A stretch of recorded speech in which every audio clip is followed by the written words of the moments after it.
Hello and welcome to the inaugural episode of the Premier Squad podcast.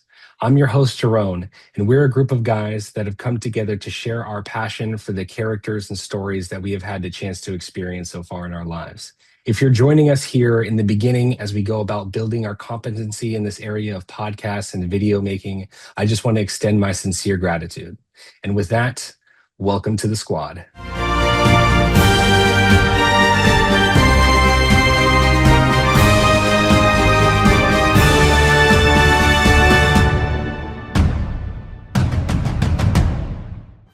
Welcome to our first segment.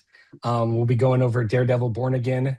I have my co-host with me, Ken, as well as some guests from our cabal of diehard fans. I have Dom, Grinch, and James with me. Ken, if you'd like to start us off, we're going to be going through pros and cons, your favorite scene, as well as a score out of 10 for the season so far for Daredevil Born Again. Take it away. Thank you, thank you. So, just right off the top, I've enjoyed this season much more than season two. This season, I felt like has been way more cohesive. Obviously, we all know there was a lot of behind the scenes issues. They brought in like new showrunners, Mhm. last season just felt Frankenstein together. But this feels very natural. I'd say like to hit on a few strengths. I think the side characters. I thought the side characters last season were like pretty lackluster, but this year, Buck, Daniel Blake, and Charles. So Shaggy, Yeah, the I agree. first Ghostface killer. We're talking about the Shaggy. realest Ghostface Shaggy, killer. yeah. I was going to Uh, say the same thing. I had him listed as Shaggy in my notes. he's Shaggy to a lot of people, but he's the first Yes, Ghostface killer to me. But like, yes, and I think true. he brings such an interesting dynamic with Kingpin. I mean, every villain or antagonist that shares the screen with Kingpin is inferior to him. They're written to be inferior. Physically, they're inferior. But what I really like Yes, about him is, okay, like you're the mayor of New York. That's great. That's awesome. Fist, that's your city. This is the yes, CIA. Like he yes, like is working with Valentine, who has access to an Avengers team. So it's just a yes. really Operating on a cool. national scale. Yes, yes. So it's just a Take the really cool city. dynamic to see like those, two parties like go at it as opposed to Fist really just being only physically and really challenged by Matt. And then just a few things too, like my favorite scene. I'm probably sure everybody will say this, but I think really getting to see Bullseye let loose. I mean, he In the called, diner. yeah, he called the anti vigilante task force on himself, and they showed up, Mhm. and you know that they wish it was Frank. They After wish it the, was the banana milkshake. Frank. Such a Love it. great scene. But yeah, I love Unbelievable. that. I love that Yeah, because I really think he killed like 20 people. I dude. think he killed at Crazy. least 20 people that episode. Mhm. And But a just lobster. to, yeah. But just to yeah, I mean, just to wrap it up too, I think like the action scenes, I mean the choreography. What I really love about Matt and the action scenes this year, of course, like with the radar sense, he uses his surroundings so well, but Yes. you really get to see how well he utilizes some of his like vigilante teammates. So Jessica Jones, swordsman. So like those action scenes have been really fun and exciting to watch. I hope Luke comes like, at the end. That would be great. But overall, I'm really liking the season, like way more than last season. So yeah, pretty positive for me. I'd say up until this point, probably like a seven. I mean, it's hard to give it a definitive score until I see how they Yeah. stick the landing. But up until now, probably like a seven, 7.5. Okay. If we'd like to shift over to you, Dom, go on and take it away. Yeah, great points. Some of the pros that I've liked this season have kind of been like what Ken said about the way that Daredevil's been moving. I really like the way he's used his clubs more this season to not just like get around from point A to point B, but also in action. It makes him dodge attacks, the way he's using them, the kind of ricocheting them off the walls. That seems better this season, and really been enjoying, how he uses them in the fight scenes. And I think all the fight scenes have been good. Some of them have been short, but all the fight scenes have Yeah. been pretty solid. The brutality is just always is there in Hmm. every scene. I love it. Almost like Matt is, screaming out and getting the devil out of him on anybody he Yes. fights. I have It's that down too. Yes. Great absolutely, point. Yeah. yeah, it's great. I also, to kind of build on Ken's point about Val and Charles, I am enjoying seeing the bigger politics of the MCU in play, even at the state level. You've got the mayor of New York storyline, trying to reel in Fisk, and she wanted Vanessa to kind of reel him in, and now Vanessa's gone, and she's going to pull her support, and it's kind of cool to see how the different levels keep them in check. And you got Val in the background, and how that's going to work if he pisses Charles off. So it's been cool to see those politics in play. Are we doing should I give cons now? Yeah, go ahead. Cons, Just favorite little scene, and then your cons. score out of 10. Yeah, just little cons. Like sometimes the pacing seems a little slow. Like we took forever to get Jessica Jones in. There may only be 2 episodes left or something like that, and it's like we just got Jessica in, and sometimes it's a little slow, but it's just a small thing. And then the other thing I just can't get over is Spider-Man has got to be in this finale, bro. If Spider-Man is not in the finale, I just can't imagine all of this going down. It seems like the heart of New York. Yeah. Yes. And Spider-Man is not involved, especially because he knows Matt. It's like, yeah, as the friendly neighborhood Spider-Man, I can totally see your point. I'm having a hard time buying it if he doesn't make an appearance. I don't care. Don't talk to me about the money and how feasible it is. I just feel like he's got to be there. I mean, we'll see. My favorite scene, the diner scene is good. That's a great scene. It could be one of many scenes. The Fisk and Matt scene from this week's episode was great. I love the dialogue going into the fight and the action, and that was good. But I'm gonna go with the one shot that they did when Daredevil released the prisoners back in episode, I think they've been 4. When Daredevil releases the prisoners, they do a great long one shot, and him and the swordsman team up. And I've never seen the swordsman be so effective, so badass. Guy like impaled someone with his rebar he was using in the fight scene, and just the way they shot it was so smooth. All one shot, it looked beautiful. Matt was brutal as hell. He broke one guy's leg, then he stopped to listen for something, then broke it the other way. And it was just it was beautiful. It was really great. I just love the way they shot that. I'll take that as my favorite scene. Score out of 10. It's hard to give it a proper score till we land it. We got to see where it's going. So for now, I will, to this point, give it a 7.7. Okay, cool. Yeah. All right, Grinch, want to pass it on over to you? Oh man. So the pros, it's action. When there is action, the action is great. The story itself for me is actually really, really much better than it was in season 1.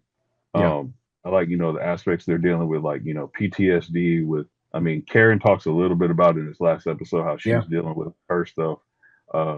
Matt's ex-girlfriend, the doctor, she's clearly dealing with her stuff. One of many.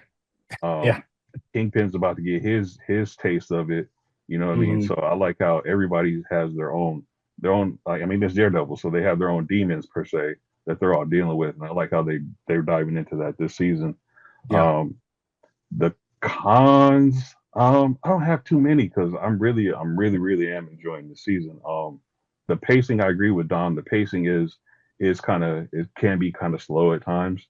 But it to me, it works. It's not a real big thing to me, but it does get kind of slow in like some episodes where it kind of bogs down. So I'm really, really, really loving this season.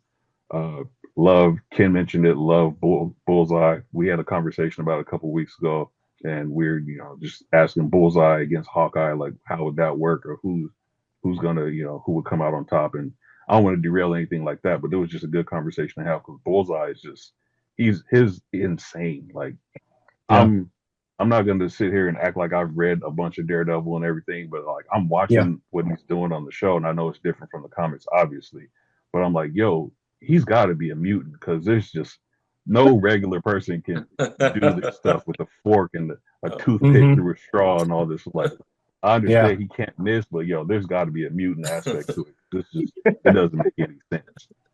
But yeah, Respect how they're that's doing. what I love. My Hmm. favorite scene, probably. I don't have a favorite scene of the season so far, but just rewatching the last episode again when Yeah. Karen's about to shoot Bullseye, and Yep. then Matt Yep. he throws a stick at her hand, and she Yep. just yells at him like, "What is wrong with you?" I don't know why Yeah. it made me laugh, but it did because it was kind of like a thing of like, it's what is wrong with you, and like what is wrong with you, like why'd you do that, and also what is wrong with you, like you can't finish this through, and why can't you finish it through? Yeah. So it kind of rang out to me like that. I'm gonna go a little high, because everybody, you guys know me. I don't typically go high on something for the most part. As of recently, Hmm. on the movies, I haven't been going high because there's been a lot of bull.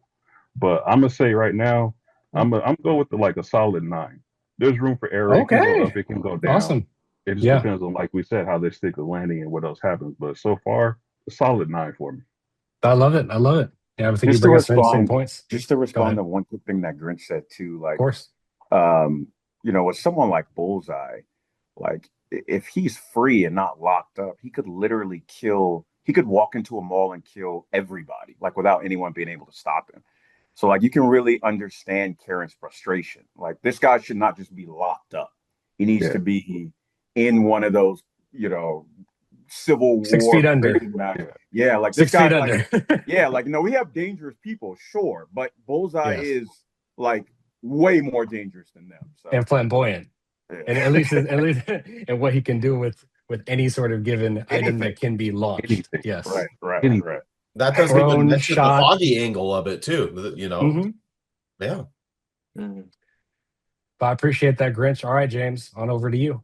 Oh, good stuff. Well, I don't want to take up everybody's time by repeating a lot of the same beats, but I do feel the same Hmm. consensus that, this season has been much more well produced and well put together compared to as Ken said, the Frankenstein of season one. Yeah.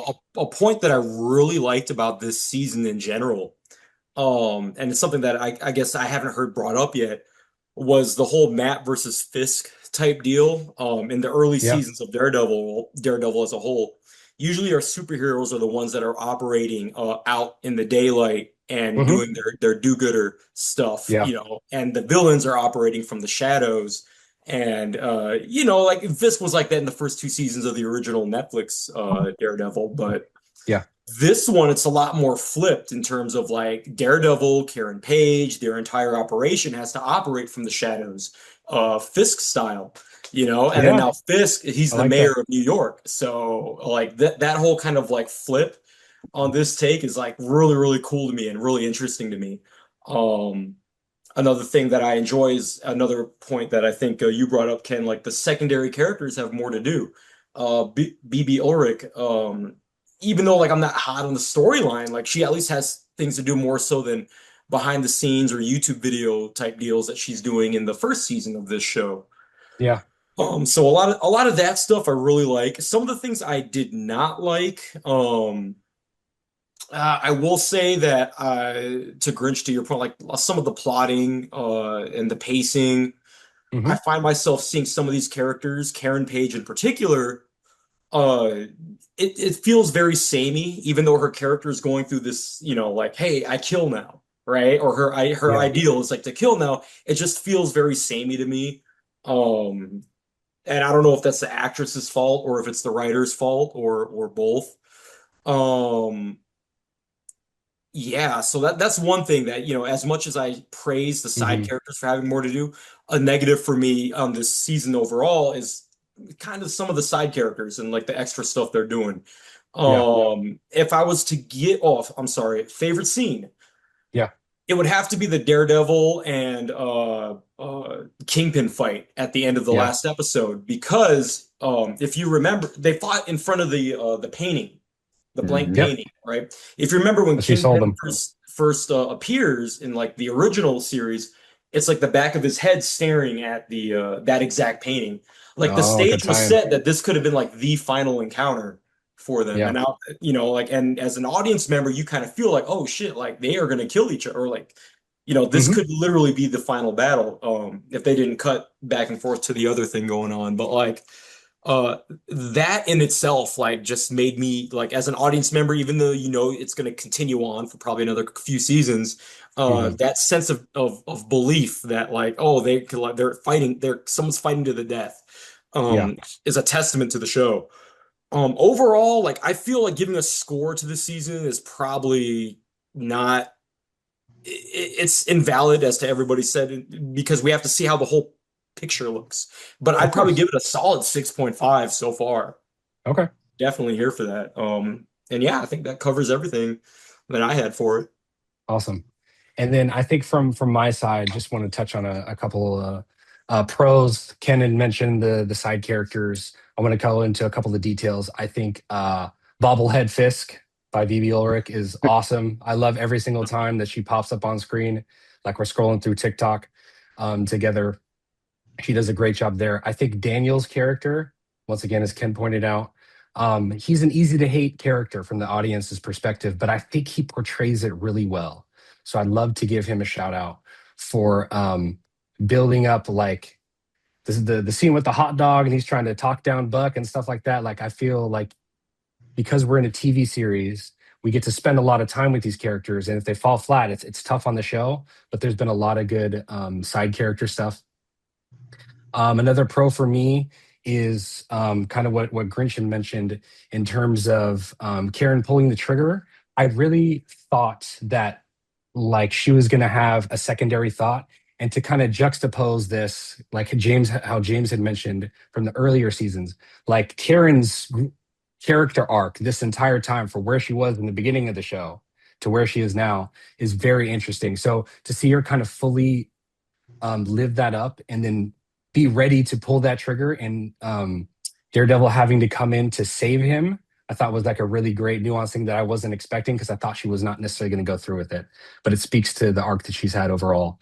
Um, and then a final pro for me is what James also had talked about in terms of Kingpin operating in the light with his political scope that he now has as the mayor.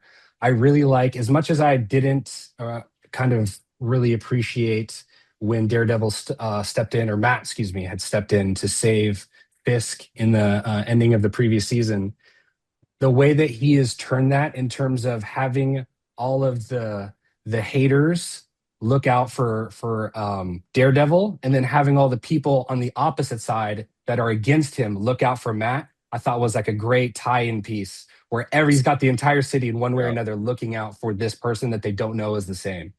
Um, and then just off the, like, Neanderthal side of me, I don't know how many different surfaces between Matt and our boy Benjamin Poindexter have bounced things off of between now, or between the beginning when Foggy had first passed away and right now.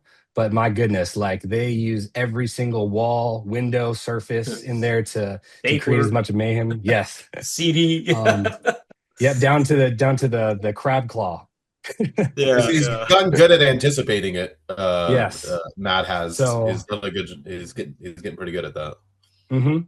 Yeah. Because just like another quick point too, I think it's important to remember. I mean, Yeah. Bullseye essentially took up the mantle as Daredevil, and there was no drop off. Like, this is really a Yeah. dangerous individual that can cosplay as another legendary hero, and there's no drop off. That's Hello, pretty Karen. scary. She's like, hey, there's something wrong here. As he leans back into his Catholic morals. After he's I don't know how many bones he's broken. Enough of like a Batman movie. Yeah. As they stepped up, Marvel has stepping this into above a PG-13 rating. A couple of cons. One that I think that no one's mentioned so far, but because, like, things have gone so smoothly on, like James had talked about, everybody's operating under the dark. One thing I'm missing is Matt as a lawyer. I think that I've always done a really good job from Netflix over to Disney of seeing those scenes where he gets to go through the lawyer process, the case handling, working it out with the opposing side in any sort of case. I've appreciated those scenes, and unfortunately that's been missing, but it has been replaced by things that are good. So I can get on board with that. But And yeah, he I can't think work as a lawyer right now anyway. Yeah. mhm. Yeah. Veronicas, like to that point quickly, it's interesting. Obviously, now Yeah, he's old Daredevil, and I think Spider-Man's taking a similar character arc where in Brand New Day, he's just all yeah, Spider-Man because his identity has been yeah, erased. So it'll be interesting to watch the two similar characters go through the same yeah, character arc in yeah, like and the that's same really, months. and that's really just speaks to, I feel like, me just and us appreciating who, like, his on-screen presence as a lawyer I thought was really good. When you see him talking to the different convicts that he was trying to help defend, when you see him interacting with other lawyers, I thought he did an amazing job as that. So that just speaks more to appreciating that than necessarily it like pulling away from the season overall, because I feel like, yeah, they've incorporated a lot. Another super small thing that just kind of took me out of left field was going through the PTSD, like Grinch had mentioned, I feel like is awesome. I just I don't really know why Buck wanted to get choked there. And like, I don't know, like we could put this in post edit, but like they kind of fixated on his face and like his mouth opens up the end. I'm just like, Hell come yeah, on, man. brother. Like you wanted a Yeah, I few don't know more if he was minutes getting of like that. horny for it. It was Yeah. yeah. Yeah, we don't know I'm so yet though. glad. We don't have the, Yeah. the full picture yet. It's So possible he turns her loose. He tries to get her to don the Yeah. mask. I And don't I was know. kind of like, okay, but it just like she had left the scene and the camera was just on his face and then his mouth slightly open. And I'm just like, all right, where are we going with this? the camera Yeah. couldn't A go little down. weird. It wouldn't be PG-13. I love it. But yeah, I think, my favorite scene so far would probably be, oh no, excuse me. One more, I apologize. One more con for me was I felt like Jessica Jones' introduction kind of fell flat for me. I feel like her just kind of stepping outside and allowing all the action to be in like the windows and like the I want flashbang to see the that fight. takes, yes. Yeah. 30 seconds for that flashbang to take off by her daughter, like, and her coming back in was a little bit off. And when they had their rooftop conversation, I felt like it wasn't as impactful as I thought it could be. But once again, I think that's a much smaller problem. Um, my favorite scene, yeah, it's right there with Ken. It's like it's the bullseye scene, and like it's just I'm getting shades of Joker and stuff, and the way that he kind of sits down, he's like preparing everything, and the way he goes about ordering that milkshake, and the interaction he has with the waitress. Like I thought, yeah, that kind of stole the show for me for this season so far. I'd probably give it right underneath an 8. I'd go about 7.8 right now. But yeah, what are some thoughts that we can come up with as a group right now that can extend the conversation? How we feeling? I got a couple. I was like, oh yeah, I remember. One Hmm. con that stuck with me that just popped into my head Yep. is, I mean, Ken knows I have a deep disdain for heroes that refuse to kill, and seeing Karen like challenge Matt on that because she's right. Yeah. Like Kingpin is not going to stop. We've been through. I mean, who knows how much time in the MCU world, but we went through what 3 seasons of this on Netflix, 2 seasons now. It's like if you haven't gotten the point that he's not going to stop and he's going to kill you or you got to kill him, then Hmm. bro, you retire or let somebody else do this. And it's funny. Go ahead, James. I was gonna say that's a great. It kind of piggybacks off of the whole point of like how the show's playing with like the expectations from what heroes do and what villains do. Because you have Fisk trying to operate as a governor, right? Mm-hmm. Like trying to be As a like, mayor, I'm yeah. not gonna, Yep. yeah, and it just doesn't go to plan. And then to Grinch's, fantastic point by the way, Grinch. With Karen, like we're talking about corruption within not just like the institution on the Fisk side of things, the government institution, but corruption for like the ideology of like what Daredevil is trying to spread amongst his people. Because Yeah. she was gonna shoot Poindexter, like when Daredevil threw his little Hmm. baton at her, like she was ready to pull the trigger. Like he Brains out. Yeah, she pulled the yeah, trigger. Yeah. he Yo, was what's about to end up? his life, Yeah, and she she was did. ready to do so and And not lose any didn't sleep ask for over it. forgiveness. Yeah. So anyway, I just wanted to add more points to what Grinch was trying to like to his point because I Yeah. agree. I 100% agree. Yeah. And even there, I like, like how. go ahead, Don. No, I'm sorry. No, you can go ahead. We're fine. Okay.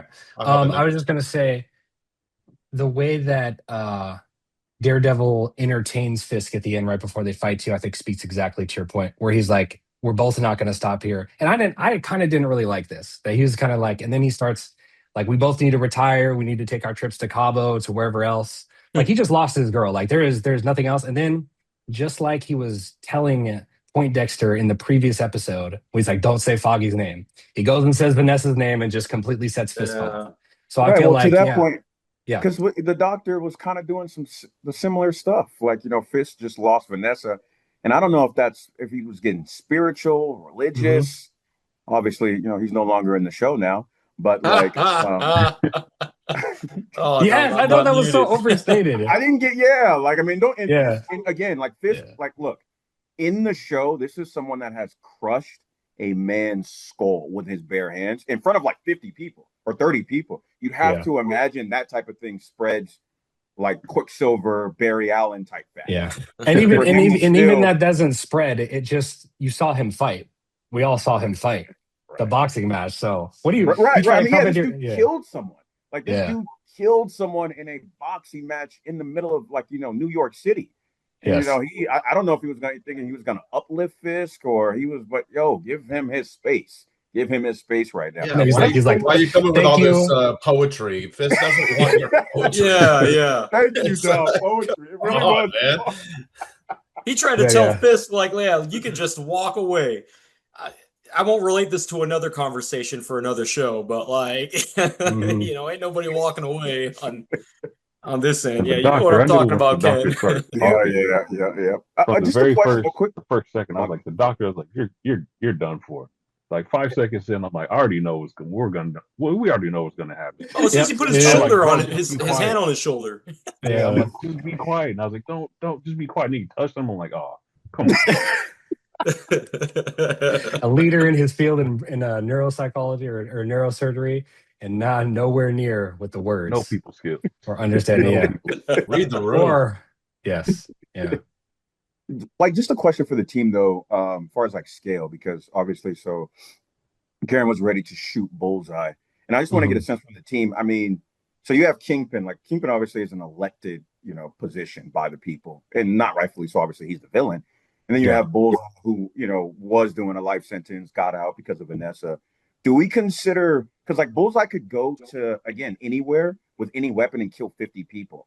Who do we consider more, I guess, like dangerous? Because I mean, like, you could say, well, Bullseye literally is, he should be in prison. He got out of prison and he can kill 100 people whenever he wants with any weapon. I don't know. Like, I'm not saying I don't know which one's worse. Like, that's what I was going to touch on with Karen. Yeah, I was like, the point she was making about Bullseye, I think she was 100% correct on. Like, he needs to be killed, not just for retribution for Foggy, yes, but also he's just too dangerous, and he's asking for it at the end of the day.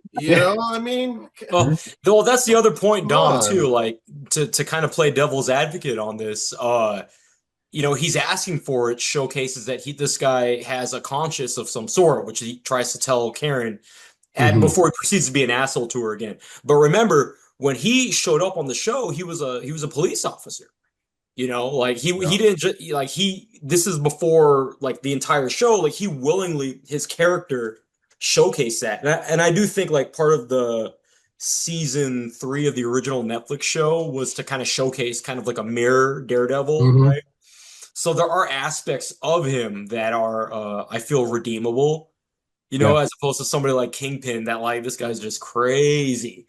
So I guess to like go to Ken's point, like, could you like trust this guy? I don't know, man. I might trust him more so than some of the other characters in this show. I feel like in this current state, from our past episode, he's got more of a sense of clear mind than the doctor with the choking fetish. Her name isn't on the thing here, so I don't remember her name, but yeah. Matt's X. Yeah, but also I feel like Matt is right in his methods against Kingpin. I don't think he should try and kill Kingpin. So I understand both points, and I think Karen is right in one, and I think Matt is right in the other. Yeah. I think Matt does need to take down Kingpin in a way that brings justice, you know? And Ken, if you could restate, so you're putting up Poindexter against who? Kingpin, because I was just wondering specifically, I don't know, like, even far as just like pure numbers. Let's just be mathematical now. How many deaths are Kingpin responsible for versus how many casualties. Because you're talking about a systematic level of corruption that's going to feed into a bunch of minions and a bunch of deaths that way. You know, you got your AVT TF officer pulling the trigger on his own guy for obviously giving away the key card. That's fair. And then with Poindexter, it's interesting too because now he's so unhinged that he's killed for both sides. So now everybody's at risk. Everybody's at risk with Bullseye. So, and you visually just get to see that he'll just show up at a diner and just start taking people out. And maybe it is against one side in particular, but yeah, it's completely unhinged at this point. So if he was truly crazy, he would have made that little bullseye sign on the door with human blood taking somebody's arm and like drawing, but he used ketchup. So like that also kind of shows that's crazy visually and like through character motivation that there is a little bit of conscience in there. I'm not saying there's much. He's a villain, but like there's a little bit there, you know. Yeah. He's more stable than what you think. Yeah. Thank you, Grinch. Thank you. Yes. Yeah. It won't take much for him to snap again, though, and it's just I agree. Yeah. It's not worth the risk to keep him alive, honestly. Oh, yeah. I have a quick question. Go ahead, Where's Frank? Yelling somewhere. We're gonna get the Marvel one shot at the end of the season finale, which will answer that question. I know that, but I'm like, is he like? So he just escaped and then just disappeared. And like, all right, Kingpin. He's taking that retirement. Like, he had something bigger partial to retirement. Do. Yeah. That Matt's talking about with Fisk. But I like how Karen keeps his legacy alive. You know, she is the Frank of this season. Her methods, the way she views the situation, it does kind of keep Frank alive. I like how they've kind of played that this season. She is challenging. She's challenging Matt just like Frank did. So she is keeping it alive. But my last time will be when Danny shows up. I'm gonna roll my eyes so hard. Like it's just gonna be so bad. Yeah, because he's definitely coming in season 3 because of the set photos. But they'll be there. They'll be there in the final episode. But I'm just like, Okay. I'm pretty sure Luke will be there. But okay, yeah, that's fine. Like, we'll see. Right.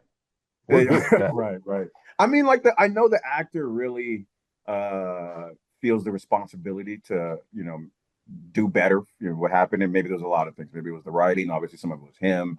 I know he didn't have a lot of time to train, so I think he's definitely acknowledged that he could have been better. So I'm excited to see him like take on the challenge of being better. Plus, like with the writing team and the showrunners from the MCU this season. From the MCU.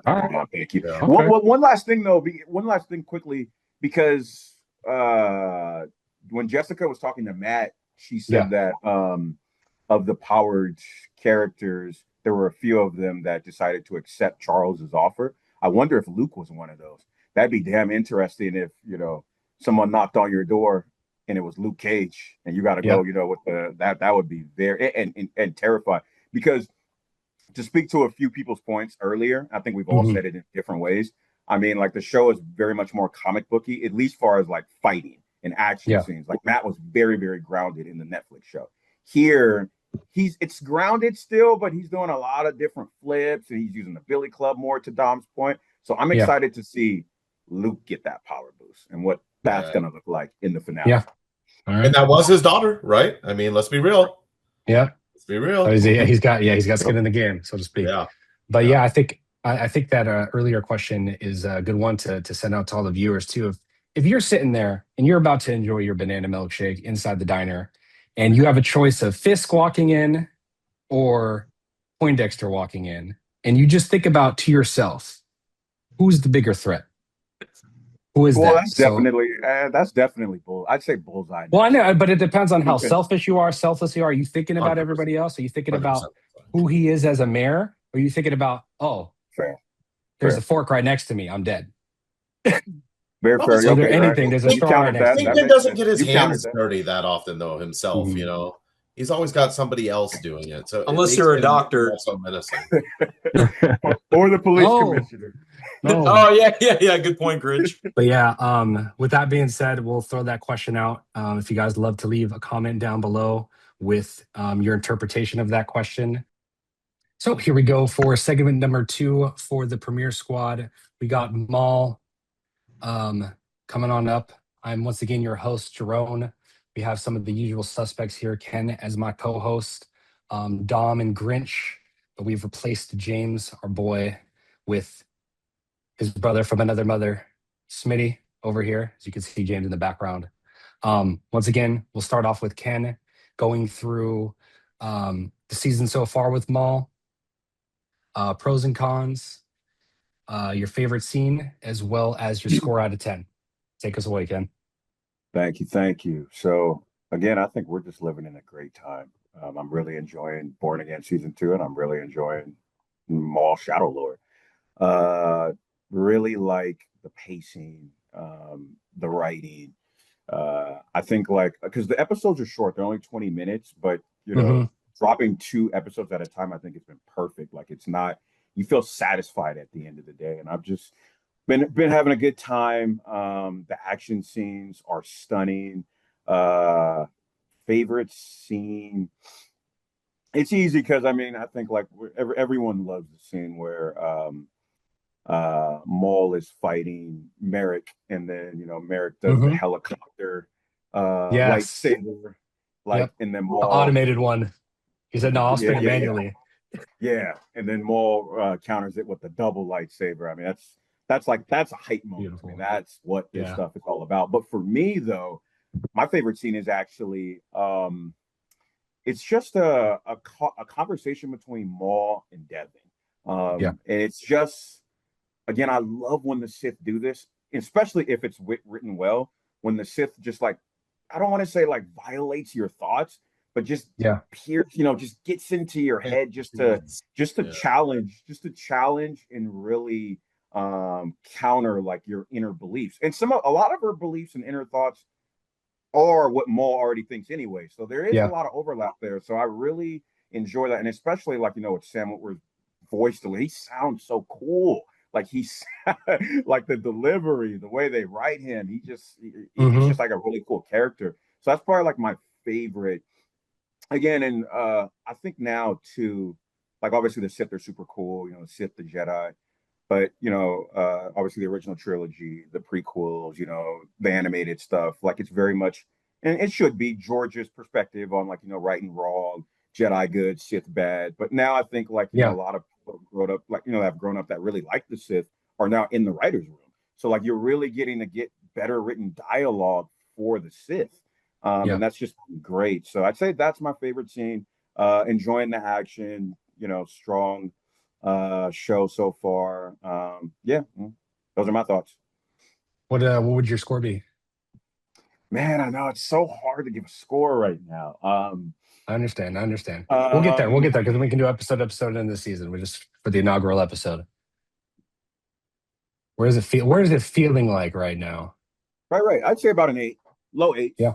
But, and I know we'll dive on this, but if we get to see him, the chosen one, at the end fight Maul, it'll go beyond it. No way. I don't even care how next week. Yeah. I mean, when you get when Inquisitor gets on one knee and says, "My Lord," he's only who he's talking to. Yeah, he's talking to him. I'm not going to say his name, him. But that's it for me. All right, Dom, we'll pass it on over to you. How you feeling about Maul so far? I just absolutely love this show. I just think it's perfection. I'm going to tell you right now, I have no cons. Okay. There are no cons about this show, only pros. I mean, just you have taken to the dark side. Yes, sir. Yeah. Just the attention to the small details that this show does, the way that just the lightsabers look when they're on, instead of just being just lights, they have flames. They put Sam Witwer's voice into Maul's blade. Come on, And That's the fire. art, the That's Love that fire. animation fucking detail. style, The way like it drags, like it's not just the light movement too, but the yeah, way they drag the light around it and yeah. it's like curved and stuff. Yep. It's genius. It's never been done before. It's Hmm. it's really good, and the way they do the animation, how they take art pieces in this age of AI where everything's AI. These guys are taking actual drawn out art pieces and then moving it over to animation, and it just makes everything pop. The way the city looks, how terrifying the Star Destroyer is when it comes in over the city, Hmm. just everything. Like the attention to detail is what makes the show, from an 8 to a 9 for me. Like it has everything, and I Hmm. just am really enjoying it. The the lightsaber battles, everything has been really good. Yeah. Every battle I've seen, I've thoroughly enjoyed.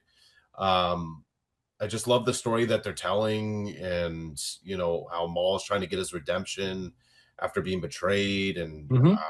it's just I'm here for it. It's been a good ride so far. Hmm. Favorite scene for me is probably the Maul versus Master Daki and Devon scene Hmm. from episode 4. I really like that one, but more so for like the dialogue at the beginning before they even draw the blades. Like Yeah. Maul was kind of trying to position himself as an ally to these Jedi, Yeah. especially putting on a show for Devin, but like he's here to say, hey, we have a common enemy here. Okay, Yeah. I'm not Sith. I'm not Sith. Okay, the Republic is the bad guys. Okay, I'm not a bad guy, and I like how the show like blurs those lines and makes you ride from all that way. He was taken aback when they came and they reached for their lightsabers. He was like, "Oh, you've come to kill me." Like, Yeah. he was like, Yeah. I thought we could have a conversation. I thought we could work That together on very this. astute voice. Yes, sir. Yeah, Yes, sir. yeah. And then he had to put him in his place. That line, I have it written down here. He said, "Surrender. When has that passive ideology ever served you, Jedi?" Like, God, it slaps. Like, yeah, exactly. The Jedi these days, they're Hmm. so lost. They don't get it. They just don't get it. And I thought that line slapped. And then when you get into the fight itself, it was perfect. Really good. I loved how, he was plenty. He used the Force plenty of times to kind of keep Devin sideline, maybe to Yeah. keep protected while he went after the Master Jedi, and just was all really fluid, all really solid, really good, just overall scene. All right. This my score right now is a Say it. 9.22. It can't be anything Woo!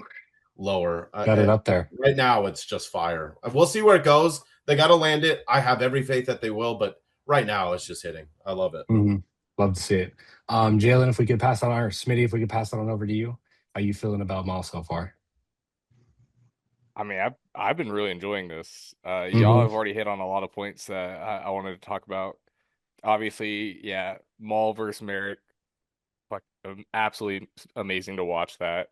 Hmm. Um, the I really don't have a whole lot of cons, kind of like Dom. My only con, and obviously, Ken, you've seen my setup on my staircase, and I'll pan that at some point. But I I read for the Sith over the Jedi Hmm. always, just because the Jedi are, like Don said, so out of touch. Yeah. Can't get over how bad that is. And my biggest con, and it's not even a con about the show, I think it's actually written well, but it's Yeah. about character motivation, and it's Docky taking him and Devin to Captain Lawson's house. And that dialogue that they have where it says, "Yo, you're a Jedi. Do you know what the Empire will do to me if they find you here?" And Docky's response is, Yeah. "Oh, they would probably do the same thing to me." Well, then get out of my house. What do you mean? And That guess what? look on Now his face at the end of the episode. Oh, it's like, and now I don't have a house to go back to. Thanks, appreciate it. He ruined their yeah. lives. Yeah. The Jedi You Yeah. ruined their lives. literally Yeah. ruined someone's livelihood because you wanted to ask for help because Jedi slander, man. I you love it. are force sensitive, you have a lightsaber, Hmm. you have some type of ability to attempt to fight back over a normal person, and you choose to ask the regular person just trying to live their life and support their child to assist you. And that's Yeah. my biggest gripe. But Yeah. I mean, Merrick busting in the door, fantastic. Yeah. I think My favorite scene that of the ones that haven't been touched on yet was Yeah. actually Maul talking with Devin when she's like escaping from like his captivity. He's like, you could leave whenever. You know you can. You just are choosing not to. And just the way Maul is so calculated, and watching him through the Clone Wars animated series as well as Hmm. Rebels, and Yeah. seeing how he interacts with Ahsoka Hmm. towards the end of Clone Wars is very similar to what he does with Devin, minus Ahsoka is so much further beyond Jedi teaching, and like it looks like Devin might trend that way as well, but we'll just have Yeah. to see with the rest of the series. But just seeing how he can just toy with her, because he's like, you're just a no-name Padawan at this point Yeah. for me. Like I don't have to put much effort into it, and I only Yeah. really draw my lightsaber when your master's involved. Um, so and that's a very stark difference than when he's fighting Ahsoka on Mandalore in the Clone Wars. So I think that's uh I really, really enjoyed that scene where he's basically just like, I'm teaching you a lesson right now, Hmm. and I'm hoping that you can see it my way. Yeah. Yeah, so I really like that. Honestly, with how it's trending, I mean, I've talked about Rebels, I've talked about Clone Wars here in what I've been saying. I've liked all of the animated shows, Yeah. pretty much. Bad Batch is the only one that I haven't finished yet. Hmm. Um, but I honestly, if it keeps trending the way it is, I mean, it's gonna get a 9, over a 9 for me. But for right now, I'll give it like an 8.6. It's a really good show. Awesome. All right, Grinch, over onto you to finish this up for our guests. How we feeling? Let me just get right to it. It's a 9 for me, Yeah. and I will preface that with I haven't seen Clone Wars. I've seen a couple episodes. Hmm. Bad Batch I haven't seen, so this is like my kind of first intro to this style of Star Wars. Yeah. Thanks to Ken throughout the years, he's send me videos of like Maul and different fights and everything. So I kind of I know some of the background, I know kind of his backstory on it, so that helps me. But like just as a show itself, this is top to bottom, it's a solid 9. Um, just to go really quick to my favorite scene. It's not really my favorite scene, but a funny scene is Hmm. when Lieutenant Blake comes into the station, just like running shop, and then I think he was talking to Chief Kleiser. I don't remember if it was her or not, but he's like doing his thing and like doing his orders because he's with the Empire. And then she's like, "Who are you?" And he's like, "Who are you?" He's like, "I don't ask me questions. Like this is mine now. I got That's nice. this. Like, Empire, man. Yep. yeah, like I outrank everybody here. This is mine now." Yeah. So that Everything was they get from the people above them, typically he who should not be named, it's gonna go right down to the people underneath them. yeah. So that was a cool scene. And to Hmm. piggyback off of what Spitty said as well, is like, yeah, like uh Echo comes in there and he messes up Brandon's whole life. And Hmm. like just because Brandon Lawson, excuse me, has just because he has connections to the underworld, it's like, yo, you're a Jedi, you're space Yeah. police. Why are you coming in this man's house and asking him, oh, do you know any smugglers that can get us off the planet? Like, what are we doing here? Like, you're supposed to be Yeah. the protector of good for the galaxy, and you just endanger this person's whole livelihood just because they might have a connection to get you off the planet. Like, use some of that force power. Get Start your Jedi ass off their mind own people. planet. Yeah. Exactly. And this is exactly why I'm with Dom. Like, as a kid, even Ken said it. As a kid, it was early on. Jedi's good, Sith are bad. As I've grown older, and kind of we've seen through the other movies and everything, I'm like, even in the acolyte, crazy work. Jedi's were Yeah. doing crazy work, crazy stuff, all in the name of like good and like protecting Yeah. realm, like kidnapping kids and killing whole. Like, come on, man. Like they're not as good and as cookie cutter clean as they portray themselves to be, and Hmm. they really lean on that, that whole the balance in the force. They lean on that heavy when it suits their agenda, and Yeah. it's really, really, really something that's really people need to like kind of pay attention to. I think a lot of people are now, as we're They're getting getting older. exposed for sure. Yeah, Yeah. yeah, you can see Yeah. it now. that whole protecting, the force and the balance and everything is like, it only works for you when you want it to work for you. The Sith, yes, the Sith are bad. They are about power and corruption and everything, but at least you know exactly where they stand and what their agenda is. The Jedi will like, you know what? I don't want to kill this guy, but it's going to bring balance to the force, so I might have to do it. Or you know what I mean? They're going to try and tweak stuff that works for them. But Some back to fake being on good topic. going on. Yeah, fake good. Back to being on topic. This, great show. I'm here for it. Like I said, it's a 9. I think it'll only get higher when when the man comes, and we'll see what else happens. A go. Yeah. Can't wait to see Maul get spooked, man. We're gonna see what makes. Oh man. Why is he so afraid of Vader? We're gonna see. And it's funny because in Clone Wars, he gets so spooked by Sidious when he shows up and confronts them and they have their little one-on-one.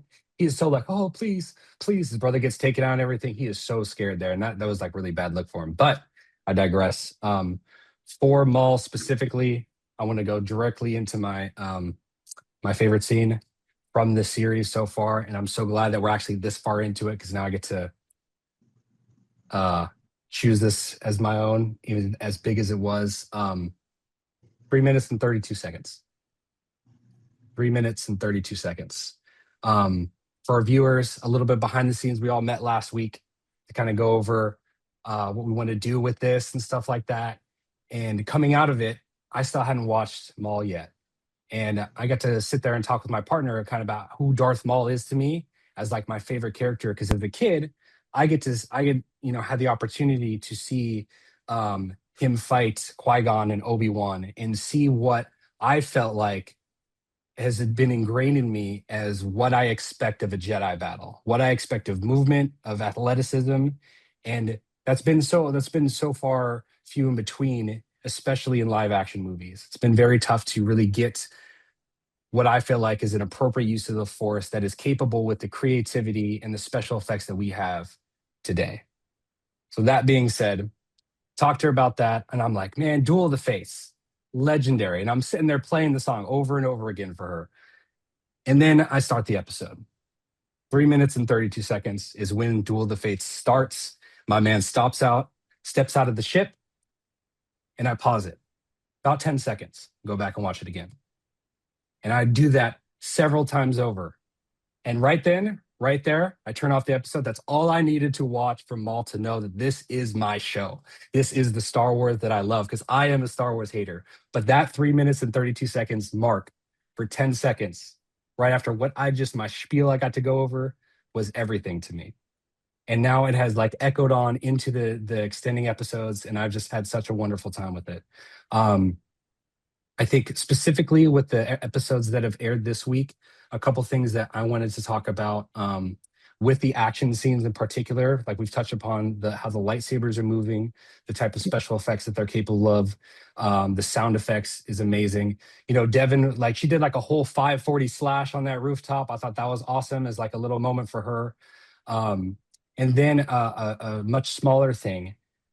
When they block the laser cannons, I think Master Daki does this, and then Merrick does as well. I love the rebound, the recoil that it takes to be able to block the giant laser cannon shots. So a small thing, I love that. And then another small thing that I really appreciate is the sprawl of the Empire's resources. That as we went from scene to scene and where the Jedi are going, where Lawson is going, they're like right there behind him, and just like it just hits the fan, and we're back into another fight. So I really love seeing what the Empire is capable of. Like, and it's everything Lawson was afraid of. That as soon as they're there, they're ingrained in everything, like cancer, and then you just spread. It's stage 4, and the city and everything is going to hell. So I've really appreciated that. Some of the small things I don't like. Once again, like everybody's touched upon, like the Jedi stuff, like reverting. This is why I kind of like appreciate Devin's perspective. Like, why do we have to revert to being a beggar with what we're capable of? We can do a little bit more than that and not have to become like these hermits of society, even after there is the foundational piece of, basically all of the Jedi being cold. So I don't like the Jedi stuff, but thankfully, like we get to go back with Maul, and we really get to see his growth from being the kind of silent assassin that he was in episode one, and then what he's kind of portrayed into, or he's grown into with Clone Wars, with Rebels, with the voice actor and what he's able to bring to the table. So all of it together, I'm sitting right underneath the 9 right now at an 8.8. And I'm feeling wonderful about this scene. What else can we touch upon here that we haven't really spoken about yet? Any other thoughts or wonderings? I guess I'll go. Hmm. I know I touched on it a little bit earlier, and Grinch alluded to it too. But over the course, obviously, like Star Wars is very, very, deep history, deep lore. But in the original trilogy, I mean, Vader is really carried by like how cool he looks and James Earl Jones, which is more Yeah, than enough. Don't get me wrong. yeah, Then like in the last like decade or so, I think like we've really gotten to see they've gotten to fill in some of the gaps, like with which normally we just did with our imagination. I think yeah. like in Rogue, like obviously you have Rogue One. Even though My Obi fave. Wan isn't, I have my issues with Obi Wan, but I thought the way they really portrayed Vader's power was next to none. And Hmm. even in the games too, like I don't know, it just done such a good job of modern day technology of actually living up to Vader's Yes. legacy. And I can't Yeah. wait, I cannot wait just to get that here, especially with the way that they're doing lightsaber battles here. I just can't Hmm. wait for that. So I don't even want to talk about anything that's happened. That's what I am anticipating to happen. Honestly, one of the other things too, just talking about like characters and like feeling a presence. Yeah. I know it's on a smaller scale right now, but Hmm. like as far as Inquisitors go, Merrick actually feels dangerous, like he's Broken. going to cause OP. problems. Yeah. Yeah. Great The point. only Great the point. only other Inquisitor that I've actually really felt that from was the Grand Inquisitor. Um, and I mean that was just his look was just really good and had an imposing presence to him. Hmm. Um, kind of not necessarily like as like a scary like forceful presence like Darth Vader usually exudes to a lot of people around him, but kind of like in that like Thrawn, and I know Ken, you're a big fan. But like that type of presence from the Grand Inquisitor. Whereas Merrick feels like if it wasn't for Maul being there, if he went anywhere, like Docky and Devin don't make it off that planet. The show's already over. Hmm. Like if Maul escapes out and he is getting rid of the Jedi, he does his sweep of the Jedi. He's like, all right, back to hunting for Maul. And like Yeah. we have to go to a different planet and we'd have to do a full reset from the episode one, basically. Yeah, and, Um, and I love how he exists outside of the two things systematically.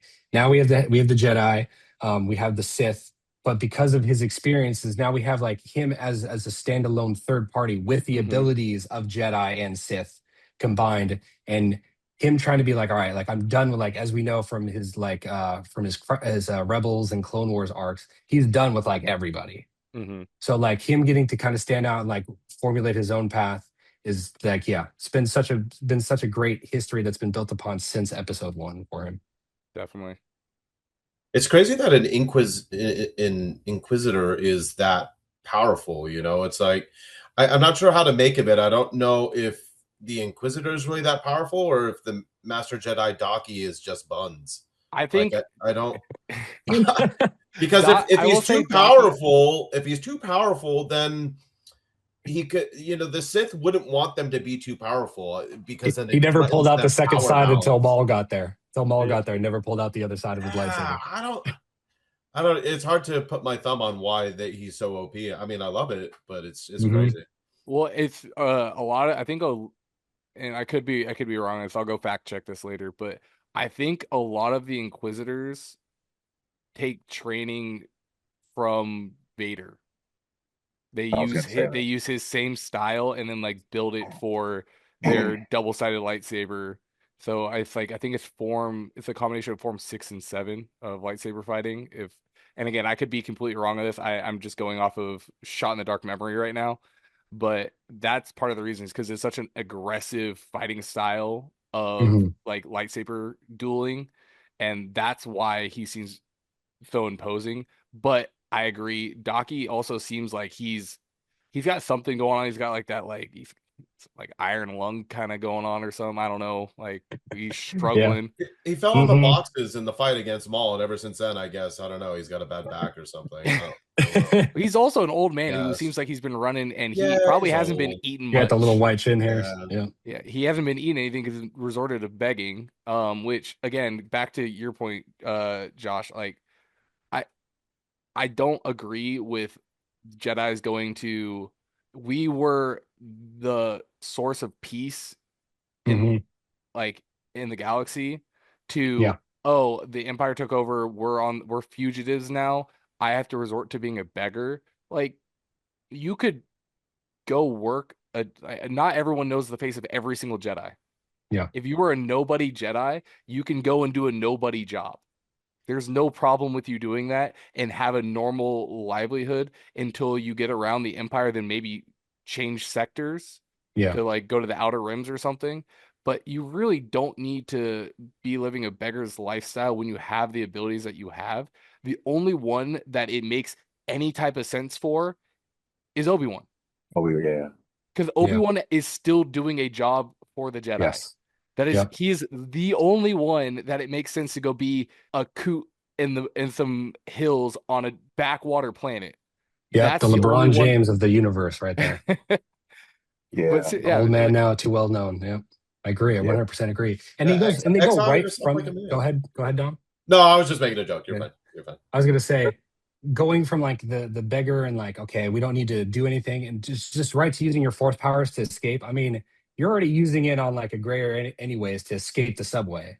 So like, why are we limiting ourselves to be able to use the tools that we have to make our lives better, at least for the moment? Because then you're gonna lose someone like Devin right to Maul, because she's just gonna have active bitch face on like the entire time you're trying to get her to become a beggar. Yeah, I mean, none of the dialogue from him really worked for me. Even with Yeah. the State Farm commercial guy's voice, it still just didn't work. So I Yeah. couldn't It is really. him. It is him. It Yeah. just seemed like okay boomer the whole time. It was like as if a boomer was talking to me or something. I was just like, God, it just doesn't get it. You know? Do we think that So Devin's going to turn? Do we think that Devin's going to turn to the dark side and follow Maul?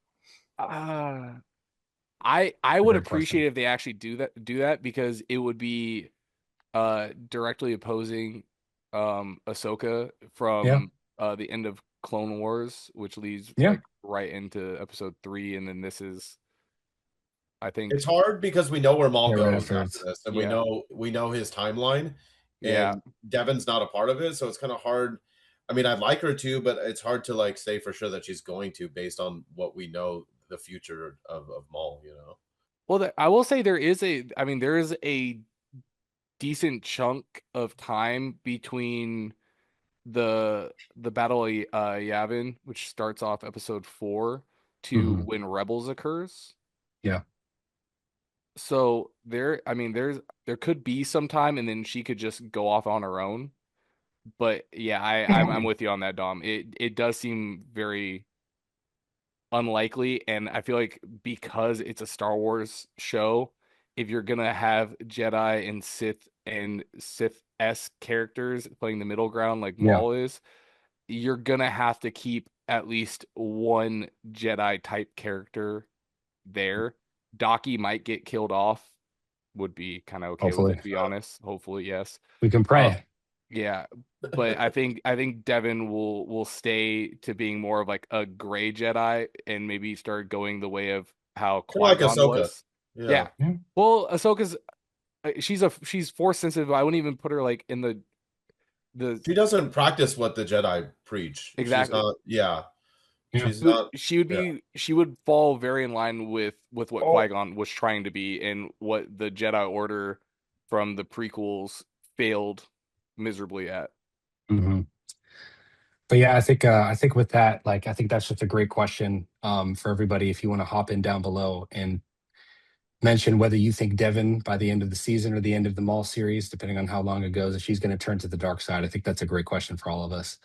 But all right, guys, welcome back as we head to our last segment of the day, Invincible, with the season finale airing this week. Once again, I'm your host, Jerome, and we have eliminated from the previous segments. A couple of people. For the last one standing, I have Ken, my co-host here, and then Grinch joining us today. And I'll kind of take it away with the finale of Invincible season 4, episode 8. Man, yeah, I really appreciated this season. And once again, we'll be going over the pros and cons, favorite moments, and then as well as our score out of 10. And I guess like even on a smaller scale, I just love the kind of world building that is done inside Invincible that I think has been consistent throughout the entire series. There's just so much happening on this planet, and I really appreciate how like things can come out of nowhere and just take over an episode.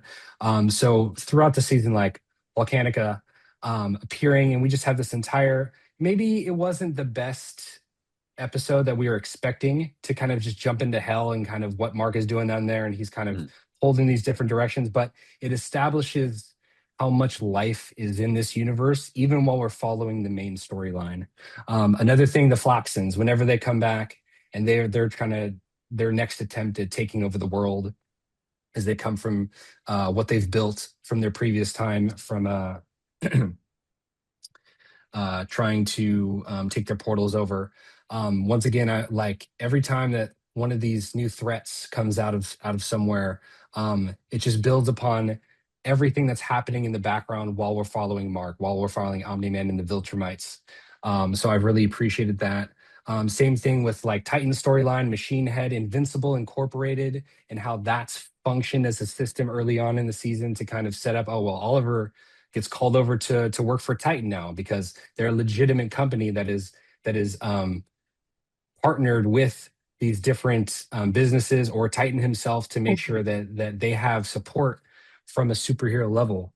I really like smaller scale superheroes. Machine Head, amazing voice actor there, and the way that he controls everything when he's on screen. I love seeing him. So like those are the small things that are kind of occurring on in the background. And then obviously the main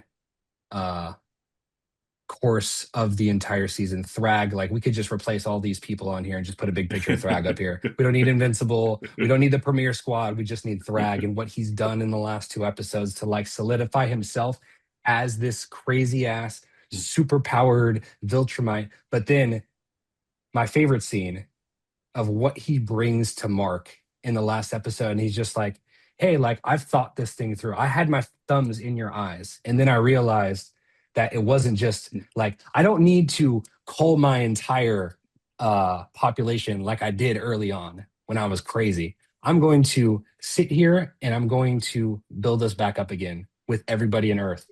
And because of what I pose to you on a violence threat, there's nothing you can do about it. Like there is no choice, but there is a choice. He was like so particular on how the rules were going to set up. Like it was amazing to me. Some of the small things that came up as cons, or we can really really get into it. Yeah, once again, like the hell episode was a little bit weird. I appreciated where they're coming from with it and what it does for me, but it did feel like the episode was slow. Oliver in some of his decision making and stuff like that when they're trying to set him up for success, flying in there and just instantly, getting his jaw dropped in the worst possible way. And then two, I will say like just a little bit. Don't hate me for this. Like Thrag's powers and what he's doing are amazing. But when like he just pulls his arm back and he just turns it turns into a vacuum, like a black hole you're getting sucked into. Like that stuff is grandiose. And I'm wondering if I just think about it a little bit too long, I'll start to develop like, wait, can he really do that? Does that fit? Is that much different? So, but he does. So like the aura is there. I appreciate that. So not too much of that crazy stuff. But yeah, I'd probably sit with this season somewhere about a 9.3 out of 10. Ken, if we'd like to pass it over to you, like how are your thoughts on this season? Oh, thank you, Jerome. Overall, I thought the season was strong. Episode 7, the Thrag episodes, my favorite episode of the entire show. Yeah. As far as positives, Thrag, of course, all the Viltrumite stuff. Yeah. and then I think this leads into my biggest con with the show in its entirety.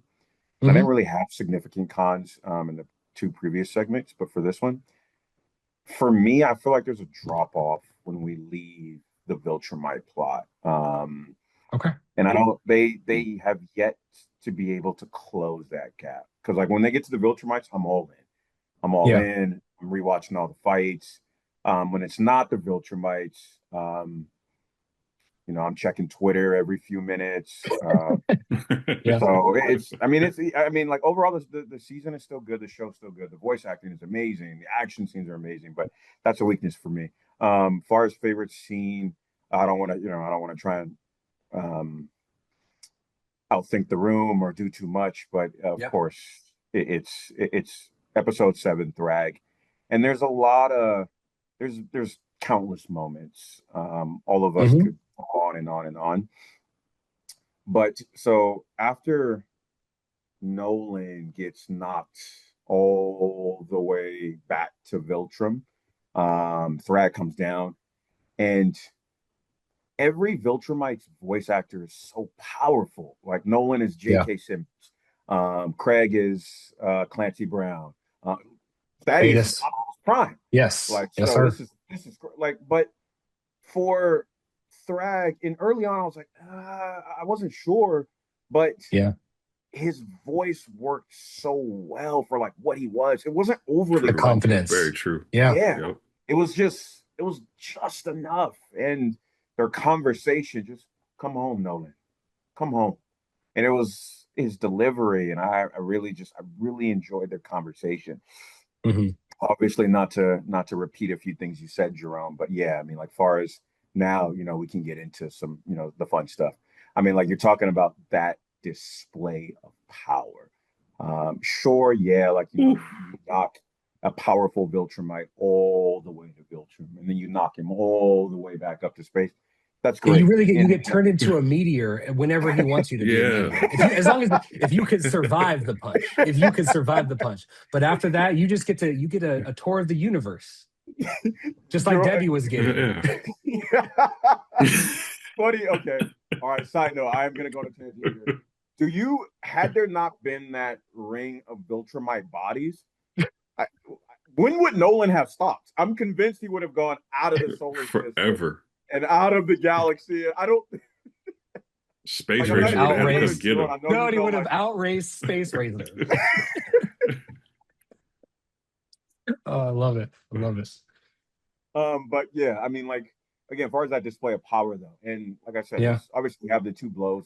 Props to Nolan for still being in one piece after all that, and still willing to hold his ideology and look Thrag in the face and say, no, we're not doing that. So props to him. But okay, let's get back to Thrag. For me, it was, I mean, his battle speed. His battle speed is unbelievable. Like Nolan, you saw like openings and like literally like the direction, the game plan is, hey, everybody stay by your Viltrumite teammates.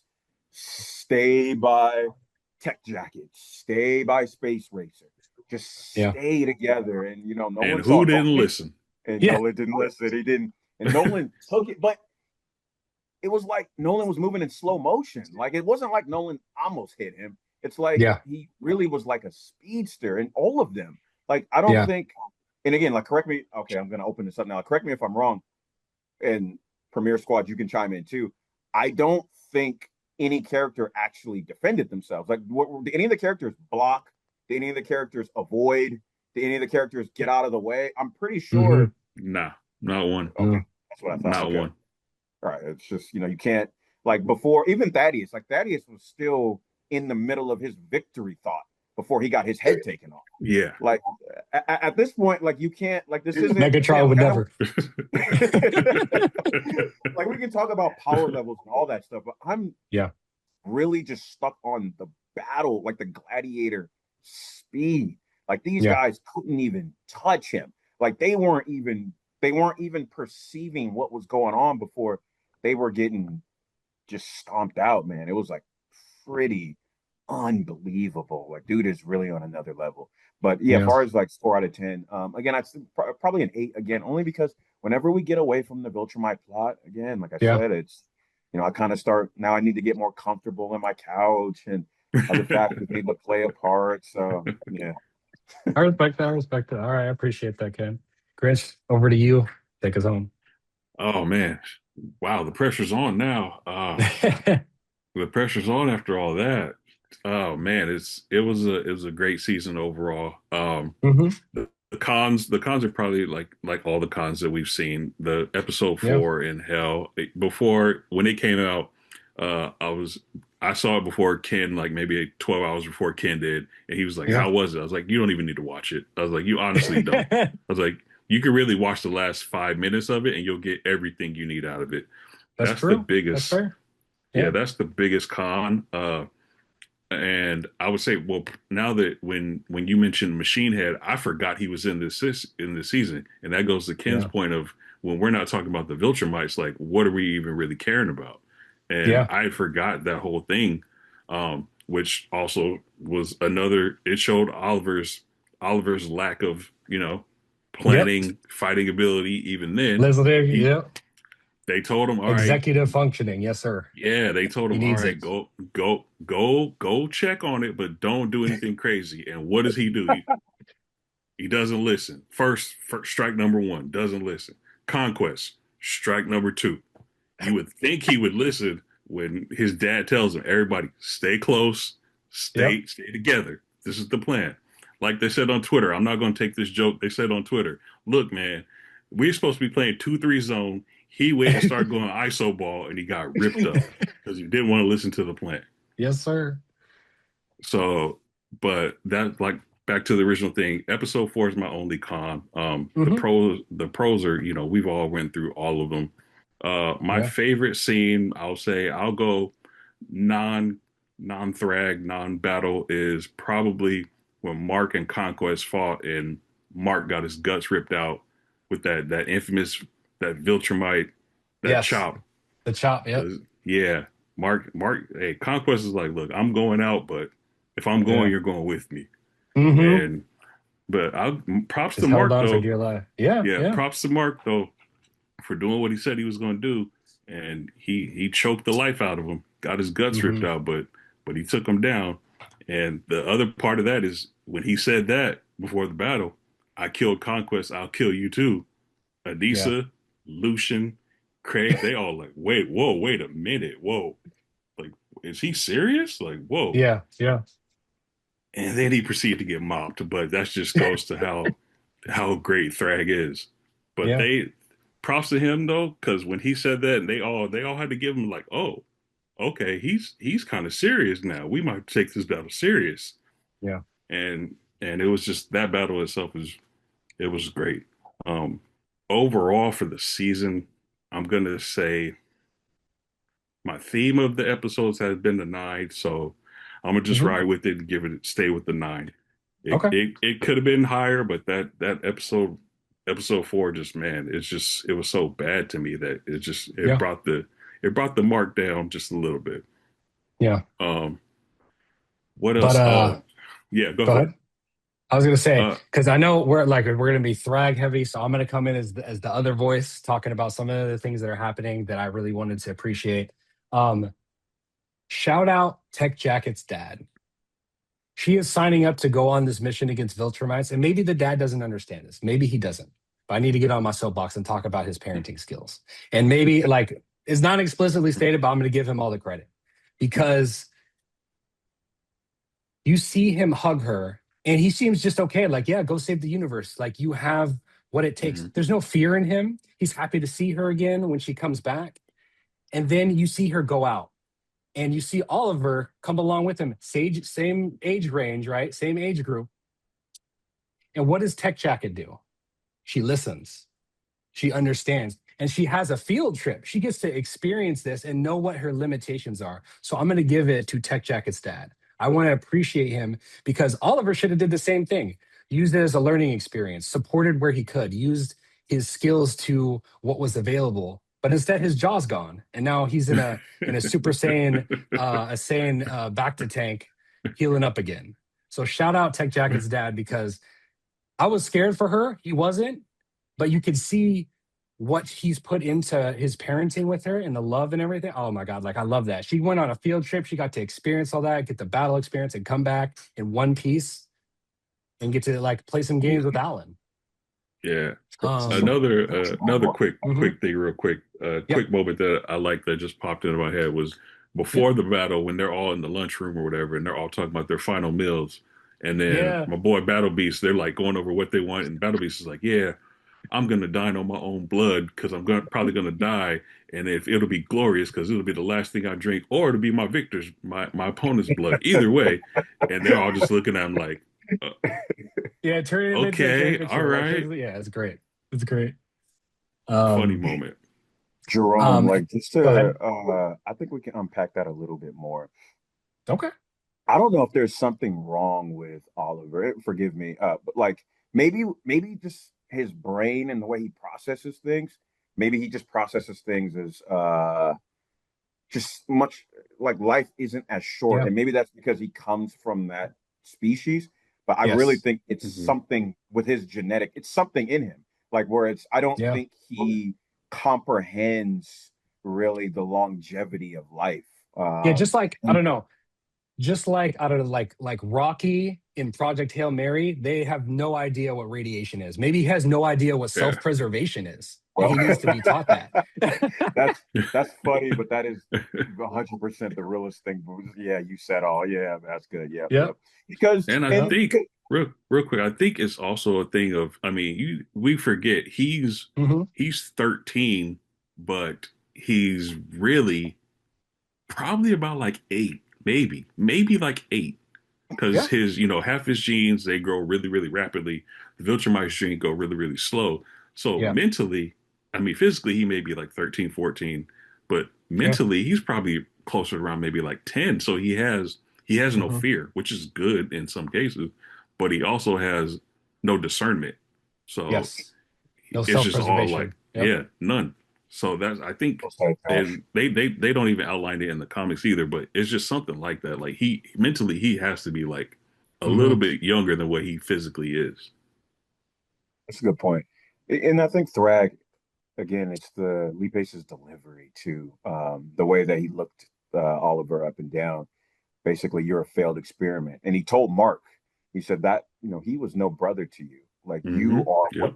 you are what is supposed to be the outcome of us, breeding. He is a failed experiment.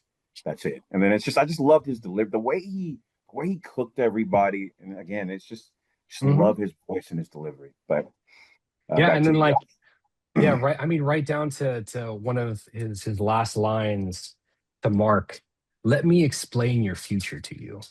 It's the hardest. It's such a hard line. It's such a hard line. Like there's no. This isn't about killing you. So like you can try and get another impact frame on my skull, which he tried to once he was finally an actual person in front of him, as opposed to his anxiety, which is actually really quickly. Um, and another amazing thing is they did such a great job of portraying what anxiety and fear and PTSD he has from Thrag. And every single time he was like, oh no, this person that I'm next to right now is getting killed by him. And Yeah. the effects and like going the in and out of it being fuzzy was another amazing touch that only Thrag could provide. And then it really was Thrag. I was Yeah. like, oh, Yeah. Try to get another impact frame like we had with the true devil of the series popping up for a Yeah. brief moment in He time. was like, he was just wiping his eyes like, oh shit, He's still damn it. there. He's Yeah, that's still damn there. it. actually Ghostface. Yeah. There's no warning system that they try to set up with Cecil. He was His just like, mom's damn. enjoying the view of the planet, and her son is standing in front of Thrak. I'll give him his At the same props though. moment in Once he figured out it was him, he was just like, well, fuck it. It's go time. Like I have no choice hmm now. And he Yeah, went after it. But I yeah, mean, he gave it his all. He gave it his all. And then Thrav was basically like, are you done?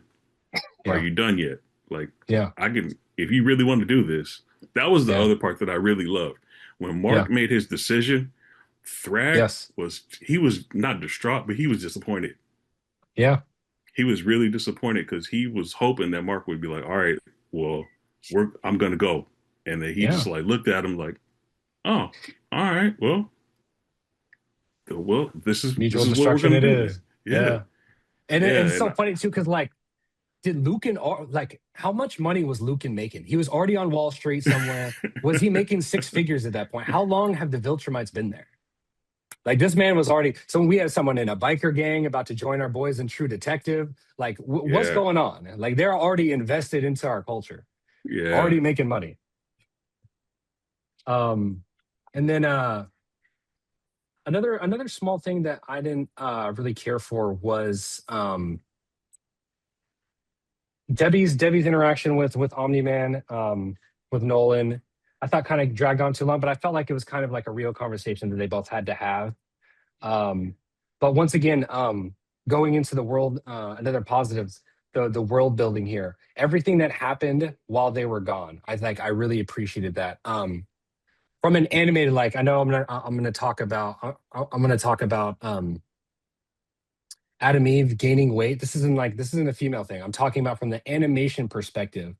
I feel like we are not able to see changes in character design yeah, throughout a series, and they did a really yeah, good job. Like the growth of Oliver and stuff like that, but allowing a character to gain weight, and then everything that she had to process, everything, all the words that she spoke to Mark when he came back, I thought were perfectly chosen for the abortion and what she had to handle after he left and how it had the impact on her and losing her powers. That was amazing dialogue from them. And then two, Debbie as well, separating from gangster. Paul. Yes.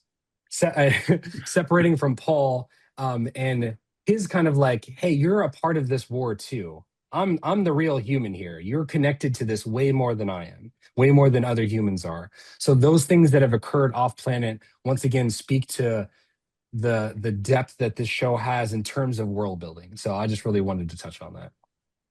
Yeah, perfect. Yeah, Debbie's a real life gangster. Like Hmm. she put Omni Man in his place when he came back, and when she's left, she's like, "I'm going, and there's nothing you're gonna do about it. Unquestioned. Yeah. Like, take me to the ship now. I'm going.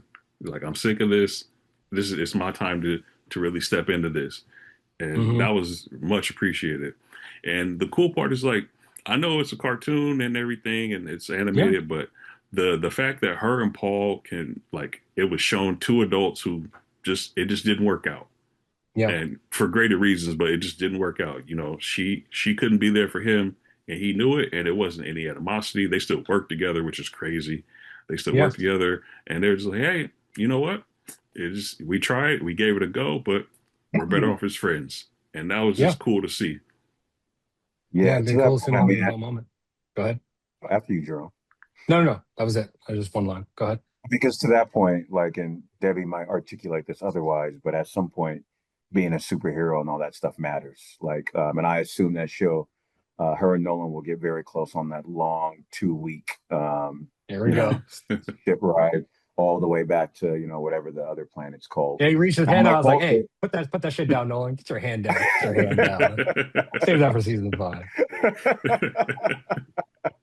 I mean, for as great as Paul is, he's as ordinary as they come. I mean, like literally, Yeah. like Nolan was flying her to Paris and back for her work lunch. At some point, that stuff does matter. I know he's a great guy, and I know he's still there to comfort her as a friend.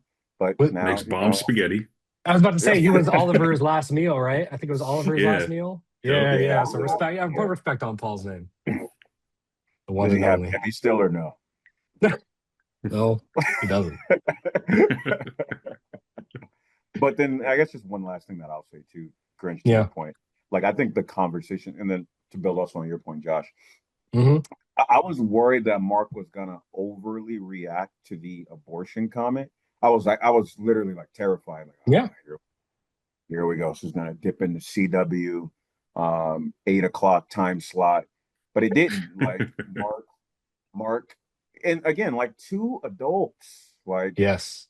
she opened up. She said, like you weren't here. I didn't know what was gonna go. And then Mark's, took. Yeah. I didn't want to put you in that mindset.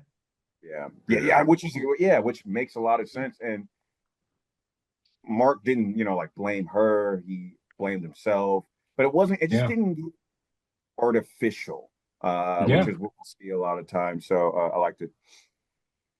And then yeah, like we can't end on anything but Thrag. So I mean, I don't know what other moments we can pull out of like everything, but I just want to say like the Viltrumites have that Hitler-esque Nazi personality to them. But they were willing to call themselves too. And at some level, like I have respect for that. Like that is insane that they're sitting there talking with Thaddeus when like he's first on his Assassin's Creed mission, right before he takes out their previous leader.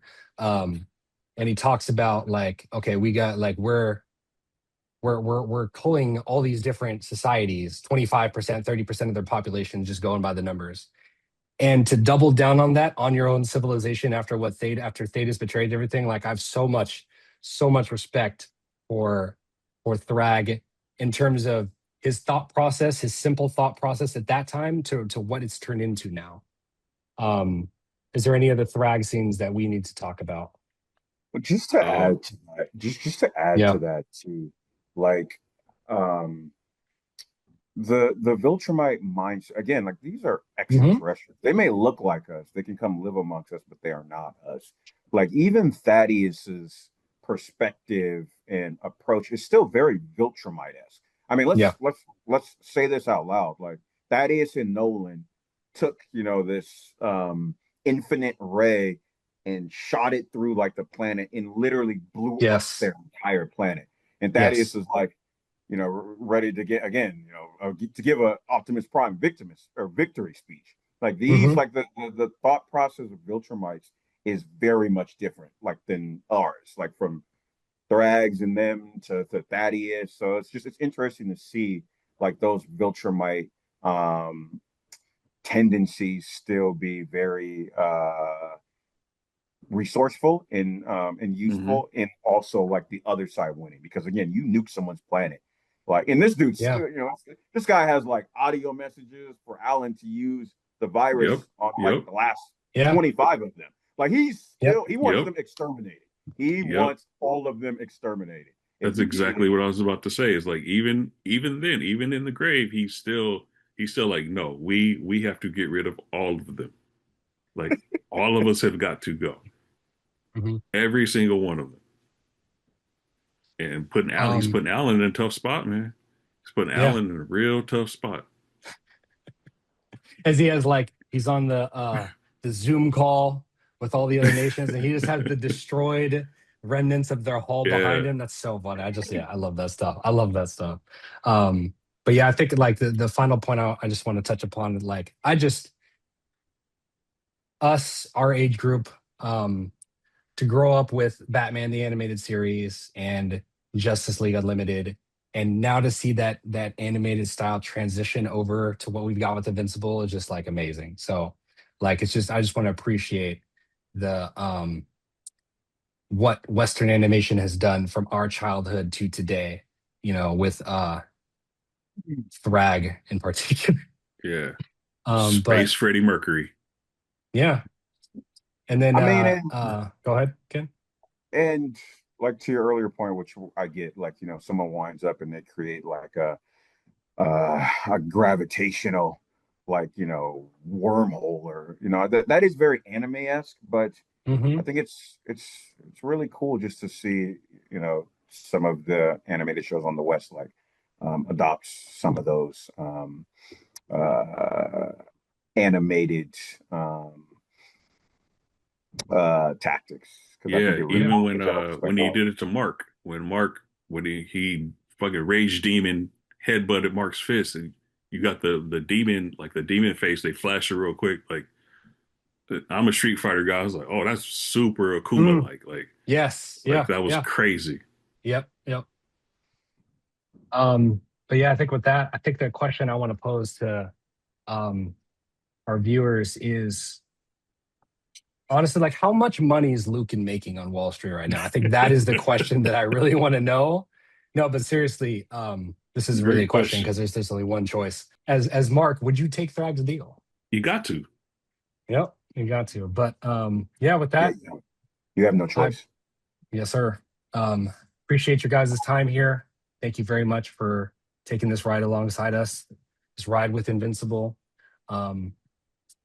Season 4 was amazing. And I'm so happy that we got an opportunity to really experience that and come together as a team and talk about it at this moment in time for our first episode. We got to end it with the Invincible finale and what Thrag was able to do in the last 2 episodes. So thank you guys very much, and I appreciate you.